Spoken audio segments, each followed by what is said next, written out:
My biggest fear when I was a florist was that it wasn't I was gonna get robbed. It wasn't nobody gonna kill me or nothing like that. My biggest fear was that a nigga is gonna tell on me.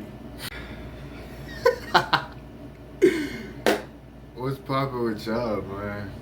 It's your boy T Mike, and I'm in one of those moods. Well, I got triggered. Something happened. I went to a location, and it reminded me of an incident. Then my brain just went down the rabbit hole. And so today, I have a story time for y'all. Oh shit. Here we go again.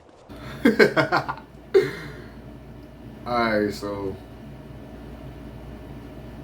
what I want to say is this is how I knew my time selling flowers was limited. Like I had to get out of this shit. I was telling somebody back then, I used to be like, man, I can't wait to retire from this shit. And this certain incident solidified that statement. I was during my senior year in college. I was at home on a break, right? Now, when you are selling things, one or two things gonna happen in the streets. You gonna die or you going to jail. It ain't no ifs, ands, or buts about it. You have a 0.00001% that make it out unscathed.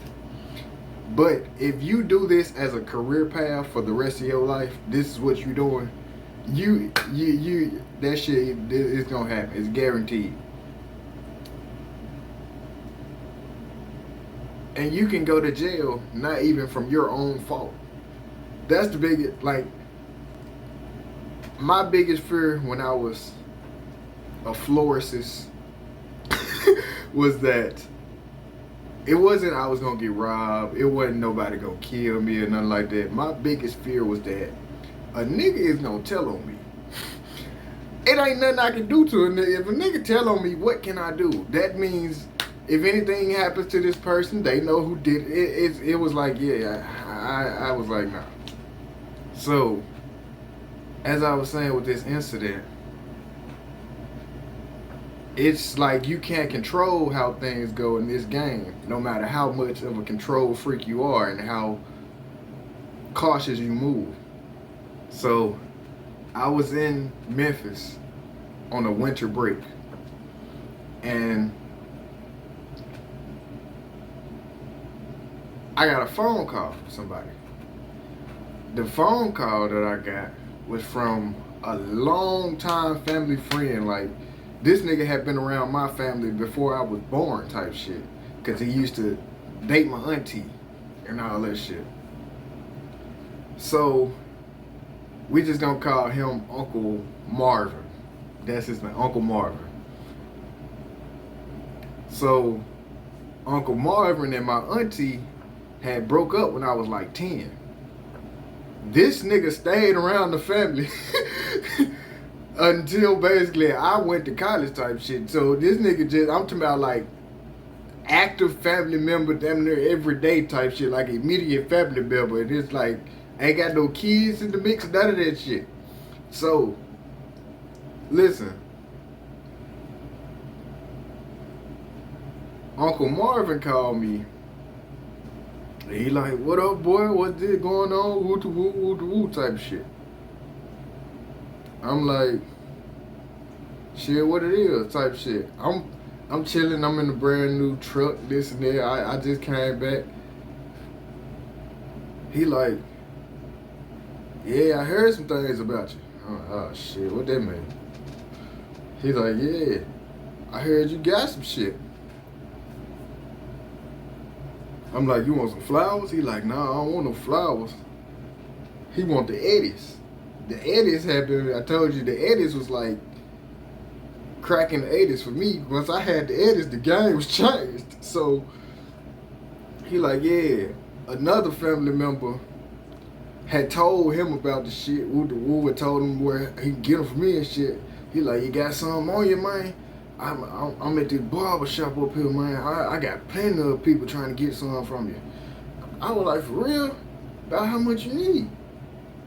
That nigga like, man, bring at least 50 of them joints. I said, the 50 ball of the edits? I'm on the way. He me dropped the location. He in the hood, right?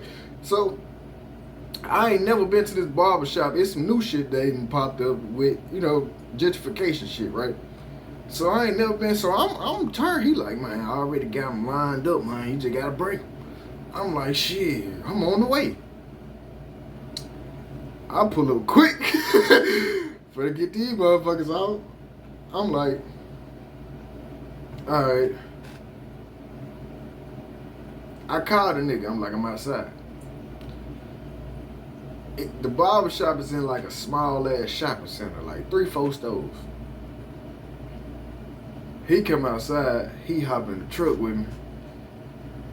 He look, cause it's a Benz part next to me, same color as my truck and everything. This nigga say some slick shit like, oh man, I thought you was in the Benz. I'm in the fresh ass nice ass, I'm watching a movie in my fucking car. Through the car, like I'm just like, anyways, all right, nigga, whatever the fuck. I'm like, what's up with this 50 ball? He like show him to him and shit, so I show him. He like, all right, yeah. All right, come on in. All right, why the fuck I gotta go in? All right. We go in the barbershop. This motherfucker packed. It's like at least 20 people in this motherfucker. So we just go sit down in the chairs. I'm following his lead because basically I'm just letting him set up the play. I don't know what he got going on. I done told him what I want for them bitches, a piece and all that. So I'm like, shit, let's go and get the business over with. I swear to God, we sit down. It's quiet for like 20 seconds. He ain't saying shit to nobody or nothing. Everything quiet. I'm just looking like, what the fuck going on? This nigga holler out across the room to one of the niggas cutting hair. Hey man, ain't nobody here trying to fuck with none of these edibles? Hey, boy, ain't no fucking way, boy. Boy, ain't no way, boy. Boy, ain't no way, boy. Boy, ain't no way, boy. I said, nigga.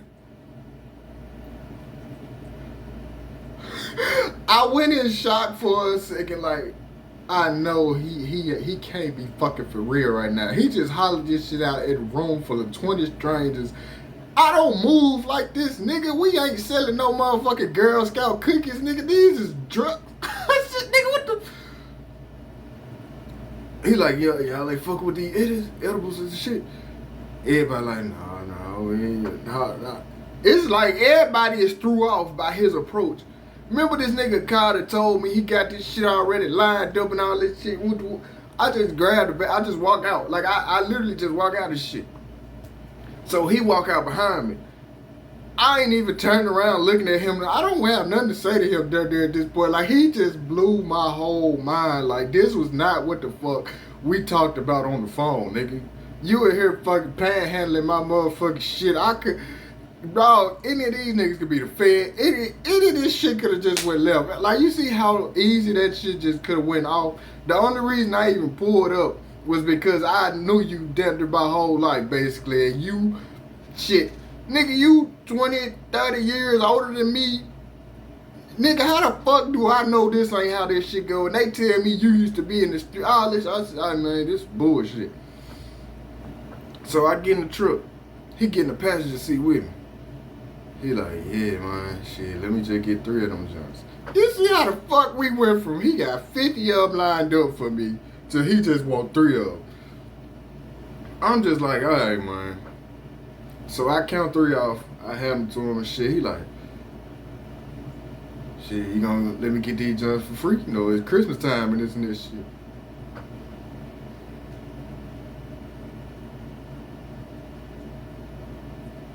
I was so mad. You see how I just went from selling a 50 of them to he want me to get him some shit for free. How my time is not taken into consideration. How this is all some bullshit at this point. You could have just got me locked up, and now you're gonna ask me some fucking, can I give to you for free? And I was so irritated. I said, yep, you can get them. Yeah. You sure, man? You sure? You sure? You sure? I said, I'm for sure. This nigga opened the door and got out that car. I said, I'm never talking to that nigga again. I said, I can't fuck with this nigga. I said, I gotta stop fucking with this nigga, and I'm through with this trap shit over with. Cause this is why it's called a fucking trap, man. The reason in the first place I was saying I wanted to retire was because when you in the trap and you really hustling for real, I ain't talking about no nigga who get them a little sack and they make a few plays and they feel like they motherfucking Big Meats or motherfucking Scarface or something. I'm talking about when you trapping for real and you got motion, you barely have time to live your life according to how, like, it's kind of a gift and a curse type shit. Like, you gonna be getting money and doing all this, but anytime you out doing something and somebody texts your phone and you missing plays and stuff like that stuff, it's a mental thing. So it's like you only want to stay in one location. Like, I remember I went on a date with somebody, and when I was on this date with this person, my phone would not stop blowing up. I'm used to my phone blowing up, but I wasn't used to going on dates. It took me forever to take somebody on a date, because if you weren't coming to the spot, we probably ain't gonna talk to each other, because I'm trying to get this paper.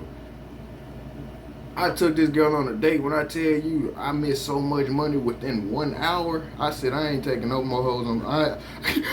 But I was like, nah, I can't do this dating shit. We just gonna have to, and we done.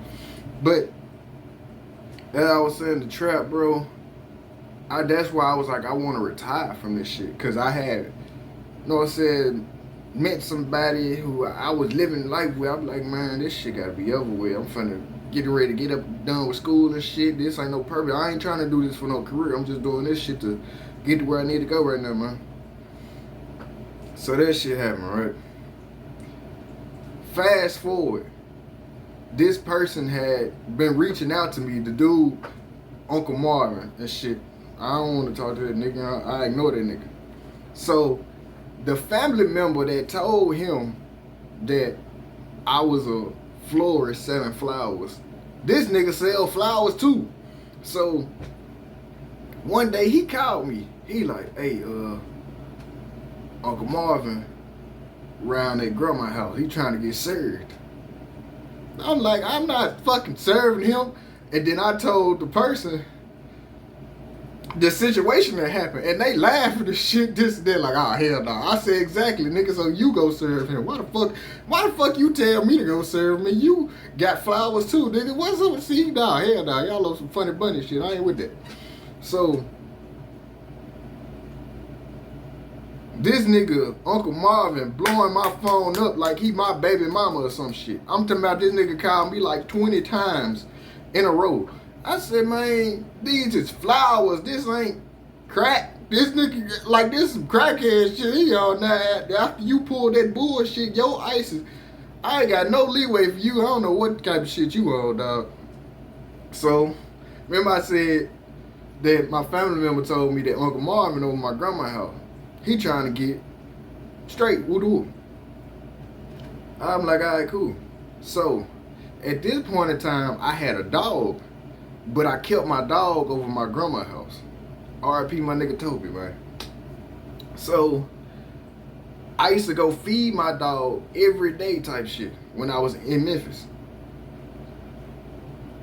My grandma called me, and she like, I'm thinking it's something about my dog or some shit. Something going wrong, because she used to call me because I was in school for animals. So, she had a little dog too, so whenever there was something about the dog, she would call me. Man, I see my grandma name pop up on my phone. So I answer the phone. Nigga, it's Uncle Marvin. So I said, yeah, what up, boy, what up? I said, what the fuck, dog?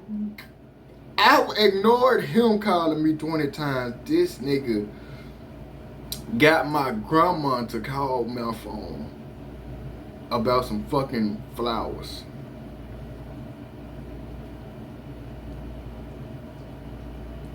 That nigga said, yeah, I'm trying to get it. I can tell he done took her phone and stepped outside and shit. I'm like, I'm just looking at my phone like, ain't no way, boy. He ain't even like he want a bunch of flowers. This nigga want 2 grams of flowers.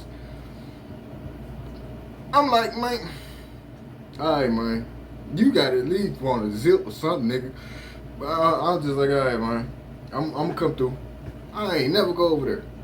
That nigga started texting me like we just broke up or some shit. Like, as time kept going on, I get a text every 15 minutes. How you feeling? Everything all right? Damn.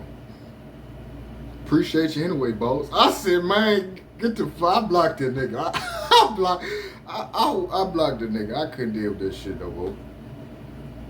Yeah, man.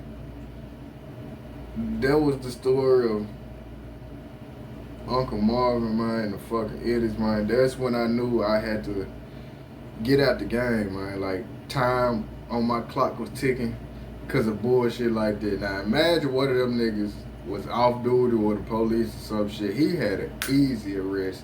I had a bag full of contraband with intent to distribute. That's a felony, nigga. And this nigga just blurting it out to the whole fucking world like, newspaper here, newspaper here. Nigga, this ain't no motherfucking... That's what I say, man. The trap only ends in 2 ways, dog. But it didn't end that way, dog. I retired. That's why I can tell these stories. Because I ain't going back to that shit. I don't care. I sell different shit now. I sell merch at a lot of different businesses, but I ain't doing that shit no more, dog, because it's too much. It takes a lot on your mental, dog, when you really into that shit. The fast money, the money like that was good, you know what I'm saying? It feel good being a dope boy, all that shit, but it's too much come with that shit, dog. So, that was a story I wanted to share with y'all today, man. Whether you laugh from it or you got a message from this story, I appreciate you for tuning in. Subscribe to this TNT, man. Appreciate y'all, man. Believe it.